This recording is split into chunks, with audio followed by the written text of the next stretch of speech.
Innocent phrases that secretly control people's minds. Let's get started. The 4 words that make me shiver.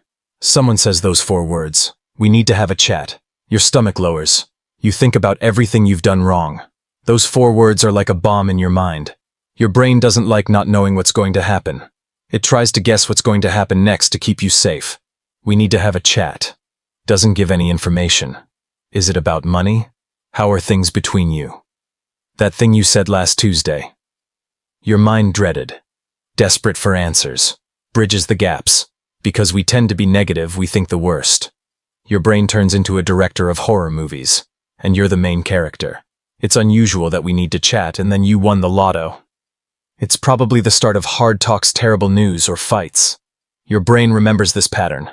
The term alone makes those bad feelings happen just like Pavlov's dogs. But 4 words make you panic. The guy who says we need to talk has all the power right away.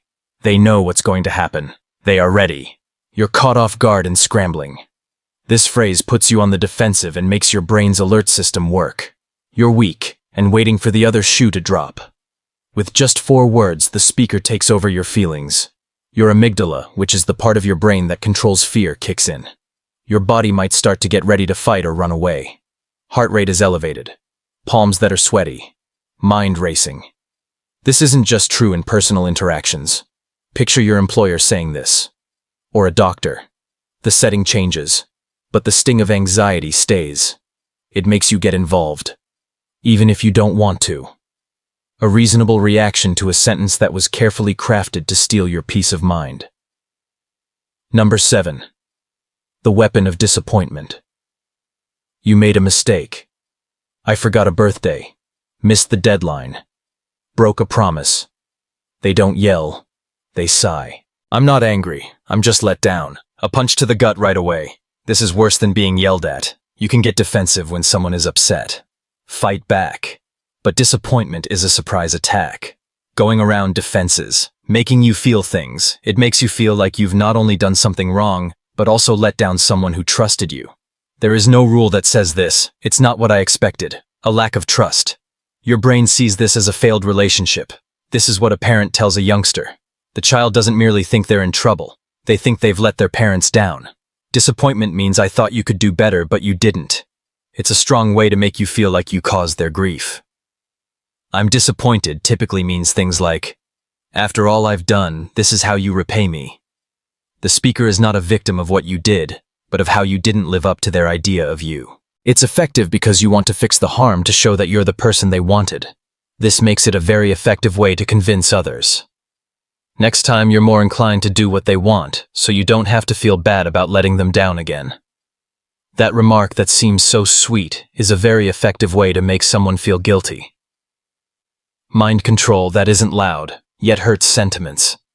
Number 6, the I'm fine lie. You ask someone how they're doing after a bad day. I'm all right, thanks for asking. Something's not right, your instinct says. Your brain just found a strong untruth. I'm fine isn't a way to tell someone how you're doing. It's a way to hide feelings that aren't stated.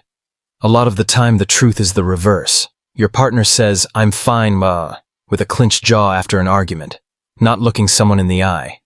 I'm fine here is a passive-aggressive bomb. They're saying it with their hearts racing with wrath, hoping you'll see how unhappy they are. They're putting you to the test and want you to dig deeper. You say we should change our plans. The other guy says, yeah, that's fine. That fine could be a time bomb of hidden anger. This is known as the largest falsehood ever told. People say it automatically like a shield. We disguise how we really feel around some people, which makes it hard to tell what's real and what's not. It changes how people interact without saying anything. If someone always says fine when they're not, you learn not to ask more. And they're keeping their feelings within. Those 2 words typically have drama hidden in them. Your brain can be alerting you that fine is not what it seems. Number 5, statements that make you forget your feelings. Someone says something that makes you feel like your feelings don't matter. You've been hit with a trick that makes you feel bad about yourself. Phrases that sound innocent but are really mind control methods that make you feel bad, like someone changing your emotional past. You inform a pal that you're upset. People say you're overreacting or you're always so sensitive. It's suddenly your fault. Your brain says, am I crazy? They say your feelings make me uncomfortable, so it's your fault. A sneaky strategy to avoid your feelings. Or the classic, it wasn't that bad. You talked about a hard time and they think you're mistaken. Like they had a pain meter and yours didn't register, making you think your pain isn't real or that you're weak for feeling it. Then there's just being positive. They claim you're having a hard time. See the good side. Or there is a cause for everything that happens. It's okay to be positive, but using it to stop actual sadness is bad. They're telling you to turn off your bad sentiments because they're bothering you, not caring how you feel after someone says something unpleasant. I was simply kidding. Can't you take a joke? A classic move. You become hurt when someone says something harsh. Then blame your sense of humor. You're justifying how you reacted, not them saying sorry. Sometimes it's darker and things like "that's not how it happened" come up. Or maybe you're remembering it wrong. This is gaslighting. When someone keeps telling you that your memory is erroneous, especially when it comes to feelings, it makes you distrust your intellect. A strong way to manipulate you that makes you doubt what's genuine. You could believe it when people tell you that your feelings are wrong all the time. Stop trusting your feelings. You feel lost, scared, and alone. When you encounter these words, remember that your feelings are real, even if someone else doesn't understand or attempts to shut you down. Your feelings are real and they matter. Number 4. Mind games in your mailbox. You get an email that seems courteous on the surface but is really angry underneath. A verbal jab is what your brain picks up. These are like saying "I'm fine" at work when you're not. Per my last email, this was meant to show discontent, put the blame on you, or pressure you while pretending to be professional. Sounds like based on what we talked about before. Actually means, didn't you pay attention? I have told you this, so why do you want me to say it again? A polite way to say someone is incompetent and blame them for not remembering. Next, just a gentle reminder. It sounds like a helpful little push. It means you're late and I'm mad. I'm pretending not to be, but where is it? The advocate of fake friendliness nice makes things less sincere. Then thanks ahead of time. It sounds like I appreciate your help in the future. What I really mean is that you have to do this. You can't say no. They make it tougher to say no by thanking you before you accept. It's a tricky situation, to be honest. Sounds like you're offering an honest thought. Actually means get ready. I'm going to say something you won't like. A caution sign for criticism that says they aren't always honest. And last but not least, I hope you don't mind.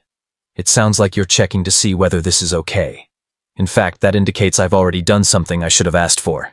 They probably made a choice that affects you, but they didn't tell you about it. A reminder that simple words can be the most powerful. Third, the idea that you have a choice. You think you made a choice, but you find out that all roads lead to someone else's choice. You feel in control when someone gives you choices, but every option they give them helps them. A barista asks, "Do you want a medium or large coffee today?" Not if you want a small or a coffee. When you show 2 options for upgrades, it makes you want to pay more. You have to choose between medium and huge. There is no coffee or little. Parents are the best. Should you put on your pajamas now or after you brush your teeth? The choice isn't whether to go to bed, it's when. The kid thinks they are in charge, but the parent is. It's time for bed. Will that be cash or a card salespeople? It doesn't ask if you want to buy, it believes you do. Your brain is focused on the small detail, not the big choice. This works because our brains like to be in charge. We feel more in control and less prone to fight back when we have options, even if they are few. Even if the game is rigged, it's a trick of the mind. You miss that they dealt the cards because you were focused on your pick. Strangely, you'll stick up for your choice even if it was highly guided, which makes it stronger. Ask whether there's a secret option CD or none of the above. They hope you don't see it. Number 2, be careful with concealed strings. I'm just telling you this because I care about you. Right before getting unwanted weighty advice. Or you'll thank me later for this, even if you scream no. Some good examples of paternalistic control phrases are, like a parent sounding caring. But a lot of the time it's a nice technique to control you. They are basically stating, "I know what's best for you better than you do."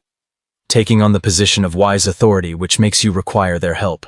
A power play that looks like concern. Not asking if you want advice, but telling you that you need it. I'm just trying to keep you from making a mistake. In other words, my way is the only safe way. The least you can do is listen after all I've done for you. Hey, guilt trip. If you don't do this, you'll really wish you had later. A soft threat in a kind way. These words speak to what we want. To be nice, trust caregivers, and be afraid of making mistakes. They make you question what you think. Are you being unreasonable by not wanting their help? People sometimes really think they're helping, but even if they mean well, they're taking away your right to choose. Push back and face the other way. Why are you so defensive? I'm simply trying to help, or I'll lose. Don't you believe me? Changing the story to make you look ungrateful. Not them as going too far. The user might think of themselves as the hero, not realizing that they are being used. But excellent intentions don't change the effect. You feel like you have to do something. You lose some of your freedom. Be careful. There are invisible strings dragging you where they want you to go. First, agreeing without agreeing. You feel that some individuals really understand you, but afterward you can't remember them agreeing on the details. The realm of unclear agreement, using vague language to make you think they're on your side when they're not. You talk bad about your boss. My boss is really hard to please. Coworker, I get how hard that must be. They didn't agree that your boss is demanding. They only acknowledged how you feel. Your mind fills in the gaps. Yes, they agree. This method is used all the time. We all want what's best for our family's politicians. There is no clear definition of best. Your brain thinks they mean your best.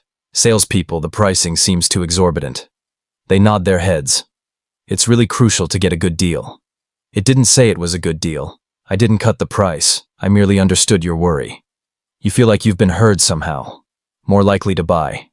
When you consent to something vague, you let your defenses down. You trust more, give more, and are easier to change. Like using ambiguous nods and I hear yous to unlock the lock on your head. People use it to hypnotize others. As a hypnotist, you might start to feel some things, but not all of them. Your mind fills in whatever it wants, which makes the proposal seem personal. The individual who uses ambiguous agreement discreetly controls the discourse, making you feel understood without actually comprehending. They agree with you without agreeing on anything specific. Find out if they're really agreeing with the details or just giving you a hazy nod. That's it for today. I'll be making videos like this in the future. To see them, subscribe.